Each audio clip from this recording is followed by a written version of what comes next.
అందరికీ నమస్కారం. నేను మీ గోపాల్ అయ్యంగార్. 18వ తారీఖు మే నెల 2025 నుంచి 24వ తారీఖు మే నెల 2025 వరకు మేషం నుంచి మీనం వరకు రాశి ఫలాలు ఎలా ఉందో చూద్దాం. ఈ వారంలో అత్యంత గొప్ప విషయం అంటే 18వ తారీఖు నాడు రాహు వచ్చేసి కుంభరాశిలో, కేతు వచ్చి సింహరాశిలోకి ప్రవేశిస్తున్నారు. వీళ్ళు ఈ రాశుల్లో 18 నెలలు ప్రయాణం చేస్తారు. ఇది కూడా 12 రాశుల మీద ఎలాంటి ప్రభావం చూపిస్తుందో ఇవాళ చాలా గొప్పగా తెలుసుకుందాం. ఈ వార ఫలాలు మనకి ఆదివారం నుంచి శనివారం వరకు, ఉత్తరాషాఢ నక్షత్రం నుంచి రేవతి వరకు, షష్ఠీ తిథి నుంచి ద్వాదశి తిథి వరకు ఉంటుంది. మరి ఈ వారంలో చాలా గొప్ప విషయం ఏంటంటే వారాంతంలో చివరిలో బుధుడు మేషరాశి నుంచి వృషభ రాశిలోకి మారబోతున్నాడు అనమాట. ఈ పరిస్థితిని బట్టి మేషరాశిలో ఈ వారం అంతా బుధుడు సంచరిస్తున్నాడు. సూర్యుడు వృషభ రాశిలో, గురువు మిథున రాశిలో, కుజుడు కర్కాటక రాశిలో, కేతు సింహ రాశిలో, చంద్రుడు మకరం, కుంభం, మీనం రాశిలో, రాహు కుంభరాశిలో, శని శుక్ర గ్రహాలు మీనరాశిలో సంచరిస్తున్నాయి. దీన్ని బట్టి 12 రాశులకు ఎలా ఉందో తెలుసుకోం. అలాగే ప్రతి రాశికి కూడా రాహు కేతు గ్రహం యొక్క మార్పు ఏమిటో ప్రత్యేకంగా తెలుసుకుందాం.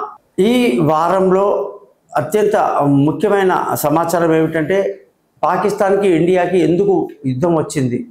ఇది చాలా గొప్ప విషయం. ప్రతి జాతకం మీద ఇంట్రెస్ట్ ఉన్న వాళ్ళు ఈ విషయం తెలుసుకోవాలి. గతంలో చంద్రుడు ఎప్పుడైతే రేవతి నక్షత్రం మీదకి వచ్చాడో అప్పుడు రాహుకేతు గ్రహాల మధ్య అన్ని గ్రహాలు కూడా ఉండిపోవటం ఆ రాశిలో అది ఏలిన మన కాలసర్ప దోషము అంటారు.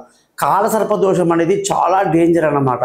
కాలసర్ప దోషం వల్ల ఈ యొక్క యుద్ధం అనేది ఒకటి కారణం వస్తుంది. రెండవది కుజుడు అంటే మేషరాశి అధిపతి కుజుడు ఎప్పుడైతే ఏళ్ళనాటి శనికి ప్రభావానికి గురవుతాడో, కుజుడు అంటే సైనికుడు అంటే యుద్ధం అన్నమాట, సైన్యంతో యుద్ధం అన్నమాట. సో యుద్ధరంగం అనేది జరుగుతుంది. కాబట్టి ఎప్పుడైతే మేషరాశికి శని ప్రభావం ఉండడం వల్ల కూడా ఈ యుద్ధానికి కారణం అన్నమాట. అలాగే ఎప్పుడైతే రేవతి నక్షత్రం నుంచి చంద్రుడు ప్రయాణం చేస్తూ అన్ని గ్రహాలు కూడా రాహుకేతు మధ్యలో ఉండిపోవడం భయానకమైన వాతావరణాన్ని, యుద్ధ వాతావరణాన్ని, అనేక రకాల ఇబ్బందుల్ని దేశంలో కల్పించింది. ఎప్పుడైతే చంద్రుడు కన్యారాశి దాటేసి అంటే ఏళ్ళనాటి కాలసర్ప దోషాన్ని దాటేసి తులారాశిలోకి రావటం వల్ల వాళ్ళే ఫోన్ చేసేసి మేము యుద్ధం విరమిస్తున్నాం, మాకు అక్కర్లేదు అని చెప్పడం అనేది కూడా ఈ యొక్క చంద్రుడి యొక్క మూమెంట్ అన్నమాట, కన్యా నుంచి తులాకి రావటం. సో ఈ యుద్ధం ఇప్పటితో ఆగదు, ఇంకా కొంత టైం పడుతుంది. ఈ ఉద్రిక్తతలు ఉంటాయి. ఎప్పుడంటే ఈ కాలసర్ప దోషంలోకి మొత్తం అట్లీస్ట్ కుజుడు బయటికి రావాలి, కుజగ్రహం కానీ బయటకు కనీసం 2 months అన్న పడుతుంది.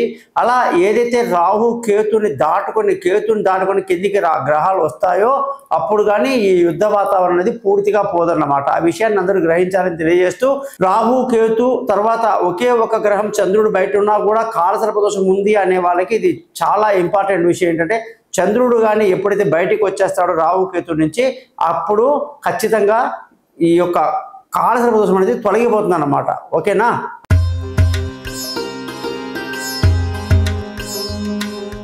మీనరాశి వాళ్ళందరికీ 18వ తారీఖు మే నుంచి 24వ తారీఖు మే వరకు వారఫలం ఎలా ఉందో చూద్దాం. నేను మీకు ఎన్నోసార్లు చెప్తూనే ఉన్నా, మీనరాశి వాళ్ళకి ఏలినాటి శని వచ్చిందని. కొందరు బాబు ఇప్పుడు కదా ఆయన వచ్చింది 2.5 సంవత్సరాల కింద వచ్చింది, ఇప్పుడు కొత్తగా రావడం ఏముంది. కాకపోతే స్టేజ్ మారింది. స్టేజ్ 1 స్టేజ్ 2 కొంచెం టఫ్గా ఉంటుంది. రేపు రాబోయే రోజుల్లో స్టేజ్ 3. ఈ స్టేజ్ 2 అంటే నెత్తి మీద శని ఎప్పుడైతే కూర్చున్నాడో 2.5 సంవత్సరాలు అక్కడ కూర్చుంటున్నాడు. దానివల్ల అనుకోని ఇబ్బందులు, యాక్సిడెంట్లు, ఆరోగ్య సమస్యలు, ఆర్థిక సమస్యలు, లేనిపోని నెత్తి మీద శని కూర్చున్నాడు రా నీకు, నోట్ల నుంచి శని మాట్లాడుతున్నాడు, లేనిపోని కోపాలు, తాపాలు, దుర్భాషాలు ఆడడం కానీ, నెగిటివ్ థాట్స్ కానీ అన్ని శని బాగా క్రియేట్ చేస్తూ ఉన్నాడు, చండాలం చేస్తున్నాడు. బ్రాహ్మణుడి నోట్ల నుంచి చండాలపు మాటలు వస్తే ఎలా ఉంటుంది, అలా ఉంటుంది అనమాట. మీనరాశి వాళ్ళు చాలా సాఫ్ట్. అలాంటి వాళ్ళు ఇప్పుడు ఎందుకంత టఫ్గా మాట్లాడుతున్నారంటే ఏలినాటి శని ప్రభావం అని చెప్పి చాలా మంది చెప్పారు నాకు. అందుకే మీరందరూ ఏం చేయాలి, మీనరాశి వాళ్ళందరూ రాహు నెత్తిలో కూర్చున్నాడు, శని కూర్చున్నాడు, శుక్రుడు ఉన్నాడు, శని ఉన్నాడు, బుధుడు ఉన్నాడు అని ఏడ్చాము ఒక రోజుల్లో. 5 మంది 6 మంది నెత్తిలో కూర్చున్నారని. అయితే సూర్యుడు వెళ్ళిపోయాడు, బుధుడు వెళ్ళిపోయాడు, అందరూ వెళ్ళిపోతున్నారు. రాహు కూడా వెళ్ళిపోయాడు. రాహు ఏం చేశాడు, కుంభరాశిలోకి వచ్చి కూర్చున్నాడు. సో ఎంత ఫేవరబుల్ అయిపోయింది. 12వ రాహు మీకు దుమ్ము దులుపుతాడు, అదృష్టం కలిసి వస్తుంది, విదేశీయానాలు, దూర ప్రయాణాలు, అనేక రకాల శుభాలు, సంపూర్ణ ఆరోగ్యం అన్నీ కూడా రాహు మీకు ఇచ్చేస్తున్నాడు. కాబట్టి ఇబ్బందిలే. ధనస్థానం చాలా బాగుంది, కుటుంబ స్థానం చాలా బాగుంది, పిల్లల చదువులు బాగున్నాయి, డబ్బు బాగా వస్తుంది, మరి నీ యొక్క గురువు ఎక్కడికి వెళ్ళిపోయాడయ్యా అంటే మిథున రాశిలోకి వచ్చేసాడుగా. ఇంకా ఏం తక్కువ, మీకు మానసికంగా స్థైర్యం బాగా పెరుగుతుంది, ఫేవరబుల్గా ఉంటారు, విల్ పవర్ పెరుగుతుంది, ఆకాశం హద్దుగా మీరు చెలరేగిపోయే అవకాశాలు బ్రహ్మాండంగా ఉన్నాయి. అటు రాహు వెళ్ళిపోయాడు, ఇటు గురువు చాలా మంచి పొజిషన్కి వచ్చాడు. ఇంకేం కావాలి చెప్పండి, సంతోషంగా ఉండండి. గతాన్ని తలుచుకుంటూ గతంలో జరిగిన విషయాలన్నీ బాధపడుతూ మీరు ఉండకుండా ఇప్పుడు కొత్త కొత్త ఆలోచనలు చేయండి. బంధువుల స్నేహితుల గొడవలు ఎప్పుడు ఉండేవే, మన బాగు చూసి ఏడ్చే వాళ్ళు ఎక్కువ మంది ఉంటారు, వాళ్ళే బంధువులు. కానీ తప్పదు, వాళ్ళతో మనం జీవితాంతం ఉండాల్సిందే.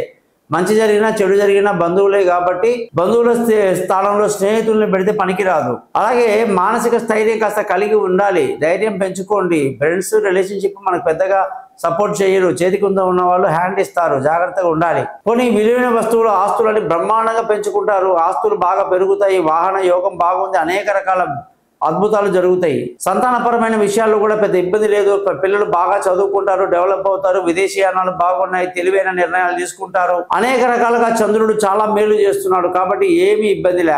ఆరోగ్యపరమైన విషయాల్లో బుధుడు చాలా ఇబ్బంది పెడుతున్నాడు, అనారోగ్యానికి గురవుతుంది. ఆల్రెడీ మనం చాలా వేడి, ఫైర్, మరి గురువు అంటే ఫైర్ కాదా, కాకపోతే జలరాశి అయినప్పటికీ కూడా ఈ యొక్క భార్య భర్తల మధ్య ఆరోగ్యం పట్ల, ముఖ్యంగా ఆరోగ్యం పట్ల శ్రద్ధ వహించాలి. సూర్యుడు 3వ ఇంట్లో ఉండి చక్కటి ఆరోగ్యాన్ని ఇస్తున్నాడు, శత్రువులు మిత్రులు అవుతున్నారు, అనేక రకాలుగా సూర్యుడు చాలా బాగా ఫేవరబుల్గా ఉన్నాడు. అలాగే అప్పులు తీరే మార్గాలు కూడా చాలా అద్భుతంగా ఈ మీనరాశి వాళ్ళకి ఇప్పుడు దొరుకుతుంది.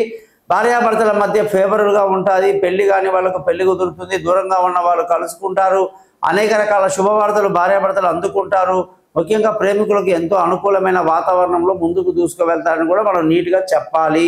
ఈ రాశి వాళ్ళందరికీ కూడా, మీనరాశి వాళ్ళందరికీ కూడా శుక్రుడి యొక్క స్థితి ఏం బాగాలేదు కాబట్టి ఆరోగ్యం పట్ల కొంచెం శ్రద్ధ వహించడం కూడా, అలాగే కొంచెం వాహనాలు జాగ్రత్తగా ఉండడం కూడా మంచిది. అదృష్టం చాలా బాగుంది, తండ్రి పెద్దల ఆశీస్సులు, అందరి యొక్క సహకారాలు బాగున్నాయి, అత్తగారి సహకారం, మామగారి సహకారాలు అన్నీ బాగున్నాయి.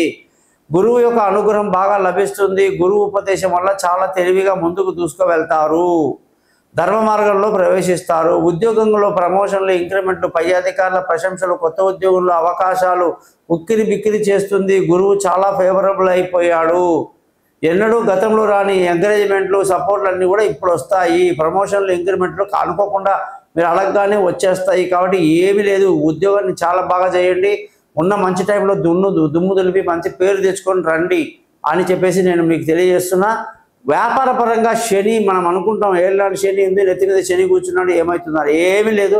వ్యాపారంలో బాగా రిస్క్ ఎక్కువ ఉంటుంది, కష్టాలు ఎక్కువ ఉంటాయి, బాగా తిరుగుతారు, శ్రమిస్తారు. ఉద్యోగంలో వ్యాపారంలో మంచి లాభాలు తెచ్చుకొని ఇంట్లో కుటుంబ సంతోషాన్ని కూడా చాలా బాగా మెయింటైన్ చేస్తారని చెప్పి మనం ఈ మీనరాశి వాళ్ళకి చెప్పాలి. కాబట్టి వ్యాపారం బాగుంది, ఉద్యోగం బాగుంది, ధన ఆదాయం బాగుంది, కాస్త బంధువులు బాగాలేరు, విలువైన ఆస్తులు, విలువైన వస్తువులు అన్నీ బాగున్నాయి, సంతానపరంగా ఇబ్బంది లేదు, ఆరోగ్యం చాలా అద్భుతంగా ఉంది, భార్యాభర్తల మధ్య రిలేషన్షిప్ బాగుంది, అన్నీ కవర్ చేసుకుంటే అద్భుతంగా ఉంది. మీనరాశి వాళ్ళకందరికీ శుభాలు జరుగుతున్నాయి కాబట్టి మాకు చాలా హ్యాపీగా ఉంది చెప్పడానికి. గతంలో చాలాసార్లు నెగిటివ్ చెప్తూ వచ్చాం, కానీ ఇప్పుడు అన్నీ ఫేవరబుల్ అయిపోయాయి. ఇక మీరు చేయాల్సింది ఏంటంటే జాతకాలు చెప్పించుకోవడం కోసం నన్ను కాంటాక్ట్ చేయండి. అలాగే ఈ ఛానల్ని సబ్స్క్రైబ్ చేయడం మర్చిపోవద్దు. మీ గోపాల్ అయ్యంగార్. నమస్కారం. సర్వే జనా సుఖినో భవంతు.